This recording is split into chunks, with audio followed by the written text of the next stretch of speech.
Gênesis 24, do 19 ao 22, 4 versículos. E acabando ela de dar de beber, disse: tirarei também água para os teus camelos, até que acabem de beber. E apressou-se, despejou seu cântaro no bebedouro e correu outra vez ao poço para tirar água, e tirou para todos os seus camelos. E o homem estava admirado de vê-la calando-se para saber se o Senhor havia prosperado a sua jornada. E aconteceu que, acabando os camelos de beber, tomou o homem um pendente de ouro de meio siclo de peso, 2 pulseiras para as suas mãos, do peso de 10 ciclos de ouro.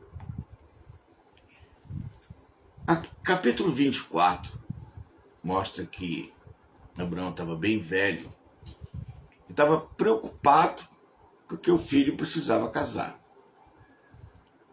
Ou seja, o filho já estava adulto, maduro, e ele podia morrer, e o filho ia pegar uma esposa qualquer.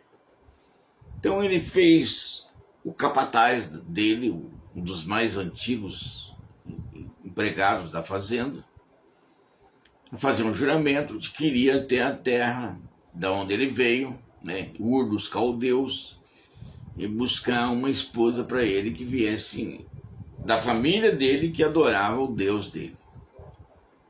Muito bem, fez o juramento e o homem seguiu para buscar uma esposa para Isaac, seu filho. Agora, vamos entender uma coisa. Como é que o homem ia achar uma esposa para Isaac que fosse de Deus, no meio de uma terra que ele não conhecia, de uma família que ele não conhecia? Aí o homem foi, quando chegou lá perto, ele viu que havia um poço, uma fonte, e as meninas saíam para buscar água nos seus cântaros. Então ele fez a seguinte proposta com Deus: Deus, eu vou parar lá com os 10 camelos cheios, cansados, sedentos. Eu vou escolher uma menina e vou pedir água para ela. Se ela der água para mim e para os 10 camelos, então é essa pessoa que o Senhor escolheu para casar com Isaac. Ele foi e fez. Aí a Bíblia diz que aparece Rebeca, filho de Betuel, e ela vem, pega o cântaro, enche de água e ele pede água para ele.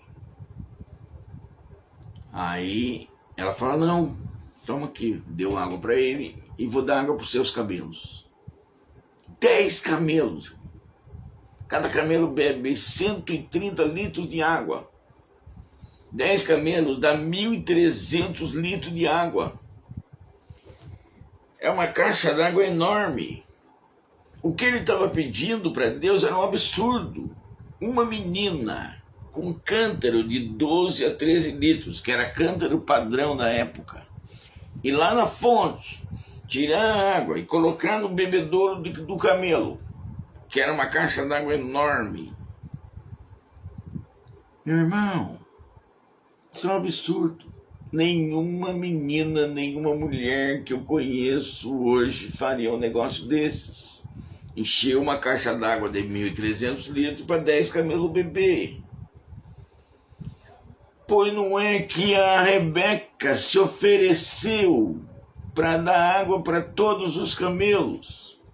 E fez. E a Bíblia diz que ela descia até a fonte, não sei a distância, a Bíblia não fala, nem a altitude da fonte em relação à terra, mas ela trouxe toda aquela água. Você viu o texto que eu li?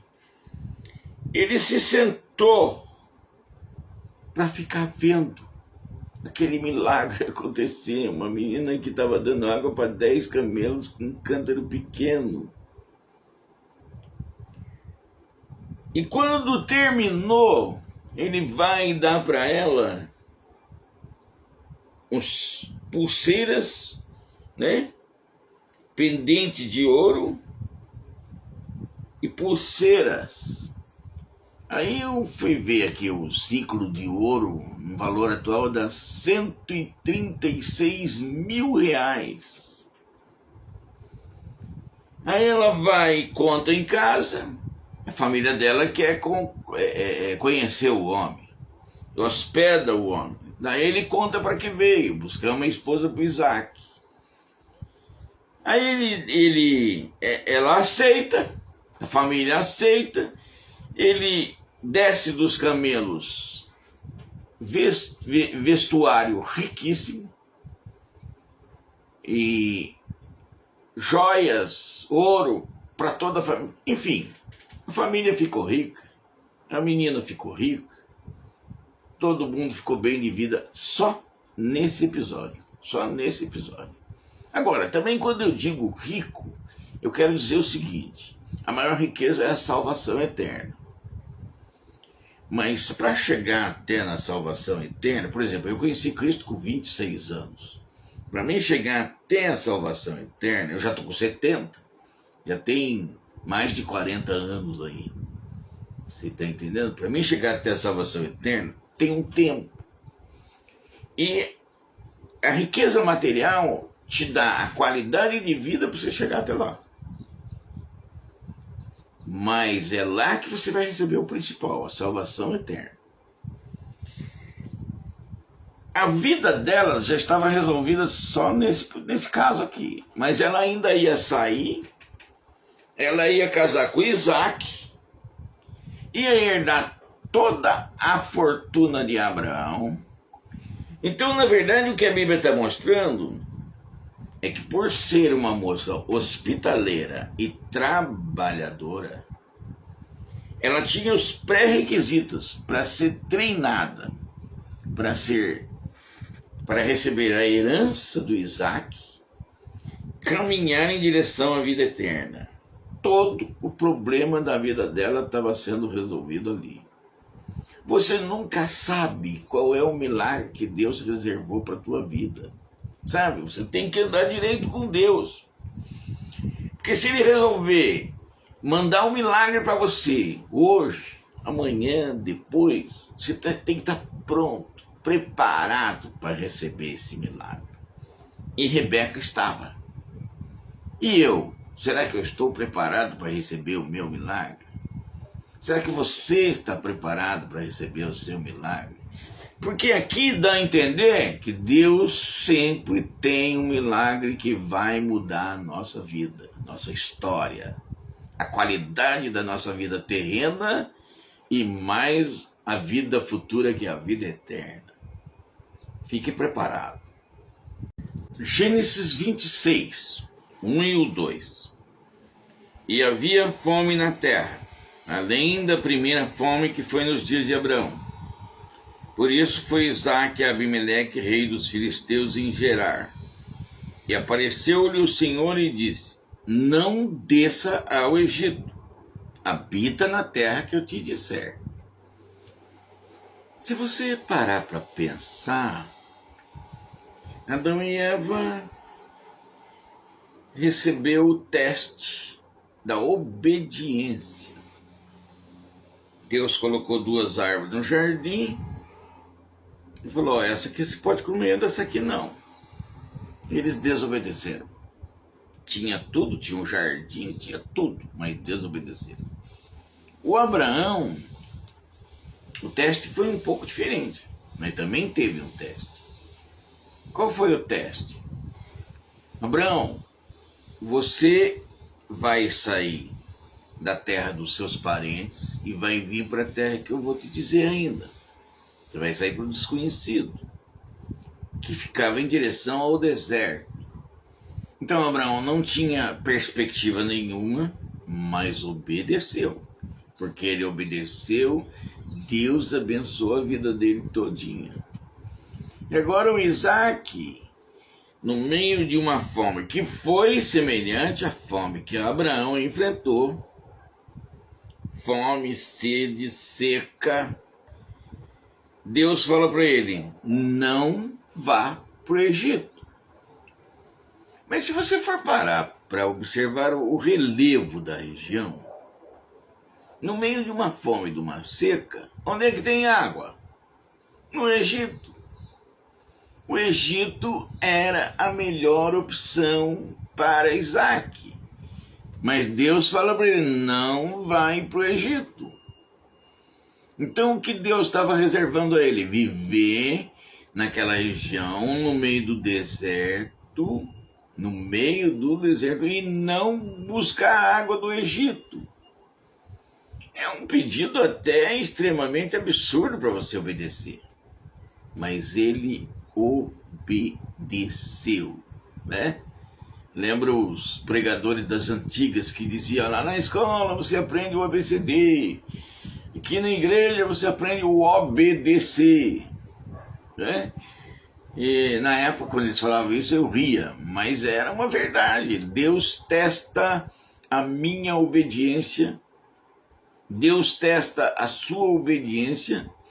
Nós vamos fazer mais vídeos sobre a vida de Isaac. Então nós vamos ver que por causa dessa obediência, Deus fazia sair água do meio do deserto para abençoar a vida de Isaac. Tudo que ele tinha, a fortuna que ele tinha recebido, principalmente em gado ovino, que ele tinha recebido do Abraão, que não era pouca coisa. Mas Deus fazia sair água de todos os lugares, de todos os desertos, vários poços que ele abriu, rendeu água. E até passar a reconhecer ele como um homem de Deus, porque ele abriu um poço e saía água. Aí é que está o negócio, irmão. Tudo começou na obediência. Deus testa a minha fé. Deus testa a sua fé para ver se você é obediente. A uns ele dá de tudo, mas ele testa a fé. A outros ele não dá nada, mas ele testa a fé. Aí depois que a pessoa passa pelo teste de fé, aí que ele dá de tudo. Então, às vezes você é provado antes, durante ou depois. Mas eu quero ressaltar aqui. Muitas vezes eu falo da riqueza material porque Abraão foi rico, Isaac foi rico e Jacó foi rico. É preciso entender uma coisa. A riqueza material te dá qualidade de vida para chegar até o seu fim, o final da sua vida terrena, para você herdar a vida eterna. Mas a riqueza principal está na vida eterna. Então, ressalto isso. Abraão foi rico, Isaac foi rico, Jacó foi rico. E a riqueza te dá qualidade de vida para você viver a vida terrena e chegar na vida eterna. Isso é que é importante, a vida eterna. O importante é chegar até lá. E nós vimos nos patriarcas fé suficiente para ser testado, para obedecer e para chegar até na vida eterna. O único que resistiu um pouco foi Jacó. Aliás, eu tratei num vídeo anterior, né? O homem que luta com Deus, que Jacó, ele resistiu e ele abriu uma luta aberta com Deus até os 60 anos. Ele lutou com Deus até que ele pegou no pé do anjo, recebeu a bênção e reconheceu, né, que ele tinha que ser servo e não ficar lutando com Deus. Então, desses 3 patriarcas, todos foram ricos. Isso não é um padrão. Tem gente que cria a teologia da prosperidade e estabelece isso como padrão. Para ser crente, você tem que ser rico. Não é isso. Você é crente, Deus te dá qualidade de vida até chegar na vida eterna. A riqueza principal é a vida eterna com Deus.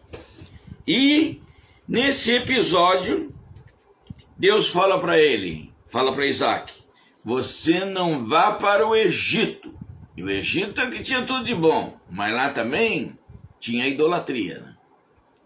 Se ele fosse, podia se perverter na idolatria e perdia a salvação eterna. Ele não foi. Ele obedeceu.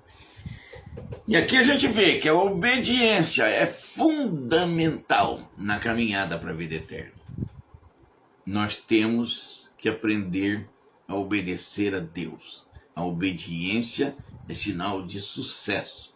Aprenda a obedecer, que Deus tem grandes vitórias para a tua vida. Gênesis 26:12. E semeou Isaque naquela mesma terra e colheu naquele mesmo ano 100 medidas, porque o Senhor o abençoava. Irmão, bênção de 100%. Que coisa absurda. Olha, o Brasil hoje tem um dos juros mais altos do mundo.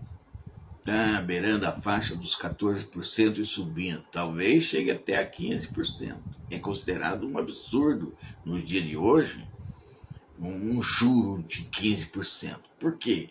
Porque você coloca um dinheiro a juros, se você tiver um bom dinheiro, você coloca a juros, e você vai viver de renda. Ninguém quer mais nem investir, ninguém quer fazer uma firma, dar trabalho, não, ele vai viver de renda. Porque é um juro altíssimo. Mas Isaque semeou e ele colhia 100 medidas, 100%. O maior juro que eu já vi na minha vida. A Bíblia chega a afirmar embaixo que ele se tornou mais rico naquela região de Gerar em que ele estava, a cidade dos filisteus. Ele foi morar na terra dos filisteus, em Gerar. E a cidade ficou mais pobre do que ele. Ele sozinho ficou mais rico do que a cidade. Por quê? Porque Deus abençoava ele 100%. Isso é um lucro absurdo. Então o que a gente vê aqui? Que se você for obediente a Deus, como ele foi obediente, Deus vai abençoar você também. Gente, 100% é um lucro absurdo. A Bíblia diz que ele ficou tão rico, tão rico, tão rico, que aí atraiu a inveja da cidade. Eles se reuniram e entenderam, roubando a riqueza deles. E não era isso, era porque Deus abençoava ele. Daí veio a proposta dele se retirar dali. Ele tinha que ir embora. Agora veja bem, meu irmão. A natureza da pessoa, né? A intenção da pessoa, a escolha da pessoa. Se ele ficou mais rico que a cidade, ele podia contratar mercenários, formar um exército, vencer a cidade e subjugar a cidade. Ele podia fazer isso. Ele tinha condições, ele tinha din-din para isso. Mas o que ele faz? Ele escolhe obedecer, aceitar a imposição de retirada que tinham dado a ele. Ele aceitou a ideia de não reagir, obedecer, sair e ir embora dali. Veja bem, irmão. Veja bem. A Bíblia fala pra gente pagar o mal com o bem, né? Tem um provérbio que diz: paga o mal com o bem e amontoará brasas na cabeça do seu inimigo. Só que a gente tem uma dificuldade de pagar o mal com o bem. A gente, cara, bateu, a gente quer rebater. Jesus chega a afirmar: se alguém bater num lado da tua face, dá a outra. Irmão, isso para o ser humano é um absurdo. Mas qual é a ideia que ele estava transmitindo aí? Paga o mal com o bem. É terrível essa ideia. É terrível. Uma vez eu estava indo aqui no morro, no Casa Branca, e uma moto bateu no meu carro. E foi um dano tremendo, porque ele bateu na frente, aí o homem voou, caiu em cima do capô, amassou o carro inteirinho. Eu paguei uma nota e ele se comprometeu a me pagar. Só que na hora de eu cobrar ele me dava uma notinha de 100. No outro mês disse que ia dar mais 100. Eu não ia pagar nunca. Mesmo que eu cobrasse ele durante um ano inteiro, eu ia receber 10% daquilo que eu gastei com o carro. Daí eu resolvi colocar ele na justiça. Falei: não, você vai pagar. E eu ainda fiquei sabendo que ele era um crente desviado. Falei, não, você vai pagar. Ainda está desviado, vai se lascar. Vou colocar você no juiz. Aí vem a voz do Espírito de Deus e diz assim, paga o mal com o bem. Nossa, mas eu fiquei muito irado. Pagar o mal com o bem? O senhor está tratando esse homem como uma ovelha perdida. Mas ele é um safado, ele bateu, se comprometeu a pagar o meu carro, não quer pagar. Mas enfim, Deus paga o mal com o bem. Tá bom, o senhor quer que eu pague o mal com o bem? Eu vou pagar com o bem. Juntei, eu tinha feito fotos, vídeos do carro, tudo. Eu estava pronto para ganhar a causa. Coloquei tudo no CD, levei para ele. E falei, olha, eu sei que você está me enrolando. Você é safado, você está me enrolando. Mas Deus mandou eu pagar o mal com o bem. Tá aqui, ó. Eu trouxe para você as provas de que você ia pagar tudo. Mas tá aqui na sua mão.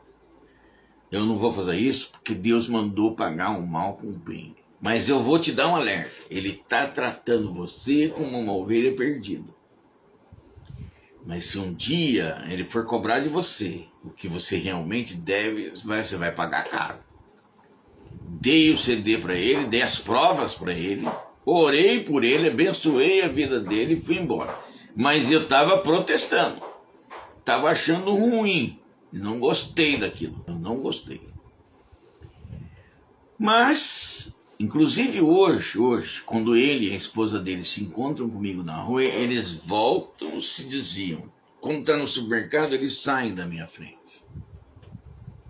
Alguma coisa Deus fez que eu não sei. Mas aí eu entendi como é difícil pra gente pagar o mal com o bem. Meu Deus do céu, como é difícil. Mas é a orientação de Deus. A gente precisa aprender, às vezes, a ter prejuízo. Pagar o mal com o bem. Às vezes, leva numa face da outra. Por quê? Porque Deus quer que a gente haja como Isaac, para que ele abençoe mais e mais. Perceba que Isaac foi extremamente abençoado, mas ele primeiro obedeceu e segundo ele pagou o mal com o bem. É exemplo para você ser abençoado por Deus a sua vida inteira. Anda direitinho, anda certo. Paga o mal com o bem. Seja obediente a Deus. É só vitória para a sua vida. Só vitória. Gênesis 26, 21 e 22. Então cavaram outro poço, e também porfiaram sobre ele. Por isso chamou-o Sitná. E partiu dali e cavou outro poço, e não porfiaram sobre ele. Por isso chamou-o Reobote. E disse, porque agora nos alargou o Senhor e crescemos nessa terra. Depois que ele foi expulso, Isaac foi expulso, ele foi abrir um poço, minou água no deserto. É uma coisa, é um milagre estarrecedor. Mas os filisteus vieram e expulsaram ele dali. Não, essa aqui é a terra nossa, vai embora, soma daqui. Já saiu da cidade, agora sai daqui. Abriu outro poço. Vieram os filisteus e expulsaram eles de novo.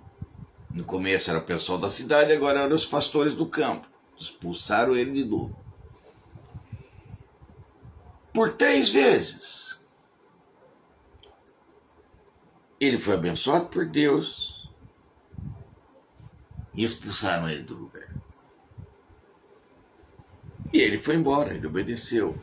Ele seguiu, ele fitou e crê. Ele tinha poder para contratar um exército, lutar contra, vencer a cidade, vencer o campo, vencer tudo. Aliás, o pai dele, Abraão, já tinha enfrentado vários reis e vencido. Então, para ele, ele era rico, ele era extremamente rico. Ele podia fazer isso. Mas ele não fez.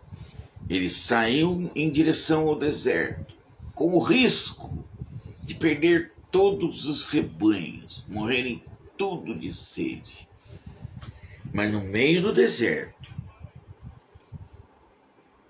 com a impossibilidade de produzir água. Ele abria um poço e minava água. Milagre de Deus. Vou falar uma coisa para você. A água era a fonte de vida naquele lugar. O ser humano precisava da água, os animais precisavam da água, a fazenda precisava da água. Se ele fosse plantar alguma coisa, os vegetais precisavam da água, porque eles precisavam de comer para os animais. Algumas coisas eles compravam, outras ele tinha que produzir. Para produzir, tudo precisava da água. A água era vital. Assim como é vital para a alma a água da vida, que é a Bíblia Sagrada e é Jesus de Nazaré, porque a Bíblia é cristocêntrica. Ele abria o poço e minava água. Mina água do céu para o nosso corpo, para a nossa alma, se você estiver andando direito com Deus. E o forte do Isaac era obediência e mansidão.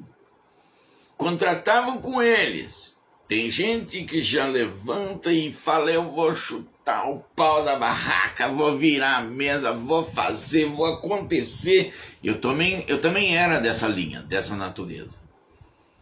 Mas eu percebo, através das Escrituras, que o que Deus quer é mansidão. Pagar o mal com o bem. Com Isaac, a principal lição de vida do Isaac é você aprender a pagar o mal com o bem, você andar direito com Deus. Deus vai fazer milagre na sua vida, mas você vai pagar o mal com o bem. Isso é muito, para mim é muito difícil. Para mim é muito difícil. Eu tenho que sair, quando tem um problema, eu tenho que sair, tenho que me afastar, tenho que ficar falando com Deus para ele me acalmar, para minha carne arrefecer, você entendeu? Diminuir, para o espírito começar a raciocinar e eu começar a buscar Deus, ele me dá uma maneira de não criar encrenca, de não ter briga, glória. Você precisa aprender a resolver sem briga. Você precisa mediar brigas. Você precisa organizar sua vida para que não haja conflitos. E se há um conflito em alguém que você pode ajudar, você tem que fazer. Porque aquele que pode fazer o bem e não faz, nisso peca. Diz a palavra de Deus no livro de São Tiago. Se você pode fazer o bem e você não faz, nisso você peca. Se você sabe que alguém está tendo um problema e você tem influência, você tem capacidade, você tem condições, você vê condições em você de resolver o problema, você tem que ir lá e participar para que esse conflito seja resolvido. Se Deus coloca na tua mão a justiça, você tem que fazer justiça. E fazer justiça não é prejudicar ninguém, não. É resolver conflitos. Isaac era especialista em resolver conflito. E principalmente o conflito dele. Olha, expulsaram ele da cidade. Ele saiu. Fez um poço, expulsaram ele do poço. Ele saiu. Expulsaram ele do outro poço. Ele saiu. Agora, pasme. No terceiro poço, ninguém veio expulsar ele. Pararam. Até ali. Ele não estava entendendo por que pararam. Pararam de expulsar, simplesmente. Se acomodaram. Ele talvez nunca tenha entendido isso. Até que Deus mostrou para ele. E isso que Deus mostrou para ele, nós vamos ver no vídeo seguinte, né?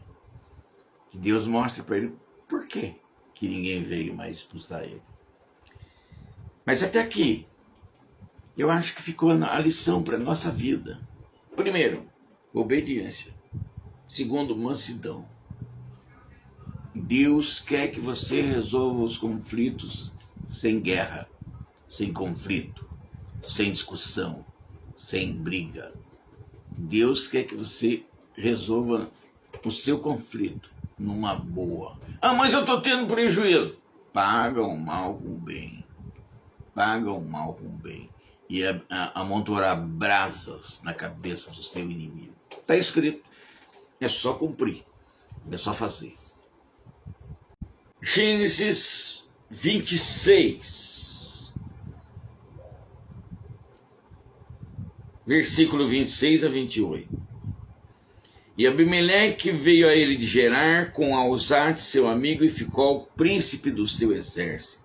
E disse-lhes Isaque: por que viestes a mim, pois que vós me odiais e me repelistes de vós? E eles disseram: havemos visto, na verdade, que o Senhor é contigo. Por isso dissemos: haja agora juramento entre nós e ti, e façamos aliança contigo. Aqui começa a aparecer por que os filisteus não expulsaram eles no último poço.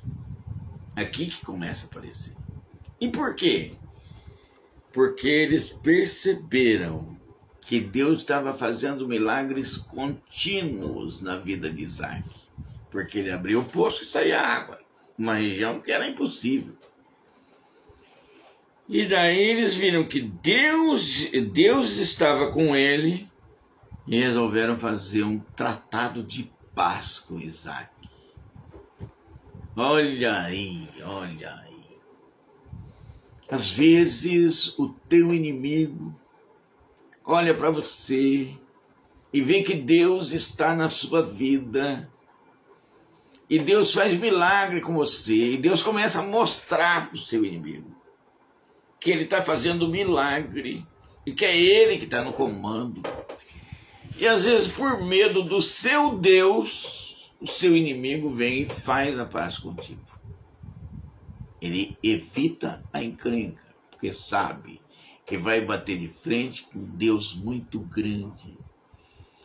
Foi o que aconteceu na terra dos filisteus, quando os filisteus perceberam que Deus estava na vida dele, que Deus fazia milagres contínuos. E que se eles batessem de frente com Isaac, eles iam ter problema com o mesmo Deus que os egípcios pastaram, perdeu todos os seus exércitos. Então, eles realmente falaram: não dá para bater de frente com esse homem. Porque se a gente bater de frente com esse homem, nós vamos bater de frente com o Deus dele. Não dá.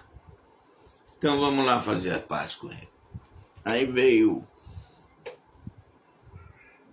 o Abimeleque, o Auzate, o Ficol, que eram líderes do exército, vieram fazer um armistício, um acordo de paz, porque não queriam mais bater de frente com Isaac. Irmão, amigo, pelo amor de Deus. Aqui está mostrando que se você andar direito com Deus, se você for obediente àquilo que Deus quer, se você praticar a mansidão, as pessoas vêm bater de frente com você, você evita, você foge, você diz não, você não aceita.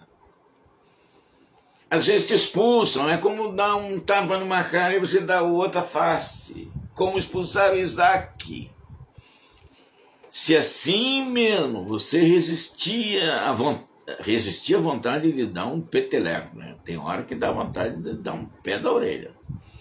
Se você resistir a tudo isso, a Bíblia está mostrando que Deus vai abençoar você, ao ponto de as pessoas perceberem que Deus está na tua vida. E que uma vez que Ele está na sua vida, não vale a pena bater de frente com você, as pessoas vão vir buscar uma forma de viver em paz contigo. Que foi o que aconteceu na vida de Isaac. Isaac, você pode dizer, era o bom menino. Se por um lado Jacó foi o que brigou com Deus. Isaac não, ele obedeceu em tudo, ele foi um bom menino e Deus abençoou ele. E assim que ele faz um banquete, ele recebe, ele faz um tratado, ele acerta tudo, e aí de repente vem os servos dele, e aconteceu, versículo 32, e aconteceu naquele mesmo dia que vieram os servos de Isaac e anunciaram-lhe acerca do negócio do poço, que tinham cavado, e disseram, temos achado água. Acharam outro poço e acharam água de novo. E Deus ainda confirmou, fazendo com que o outro poço minasse água. Irmão, sabe o que está mostrando aqui? Que a gente pode tirar água da pedra. A gente pode fazer a coisa acontecer. A gente pode ser abençoado de todo jeito. Desde que ande direito com Deus. Cabe a mim, cabe a você, cabe a nós andar direito com Deus. Ser obediente e pagar o mal com o bem. Pagar o mal com o bem. O exemplo de Isaac é esse. Ah, mas eu não consigo fazer isso. Eu não consigo. Então o seu caminho vai ser dolorido, né? A Bíblia diz que você tem que ser sábio. Aliás, a diferença entre o sábio, o inteligente e o tolo é que o tolo nunca aprende. O inteligente aprende com seus próprios erros. Ele vai lá, erra e aprende. Só que ele quer, às vezes, quebra a cara, né? Até aprender, ele quebra a cara. O sábio não. O sábio aprende com os erros dos outros. E fala, não, aquele sujeito lá se estrumbicou. Eu não vou entrar nessa não. E ele sai fora. Sábio é o que aprende com o erro dos outros. E aqui a gente tem uma bela indicação de como ser sábio. Primeiro, ser obediente a Deus. E segundo, a mansidão. Pagar o mal com o bem. Pague o mal com o bem. E amontoará brasas na cabeça do seu inimigo. Porque o inimigo esperava você revoltado, lutando, brigando, e isso não acontece. Aí ele fica pensando, por quê? Porque tem um Deus na sua vida.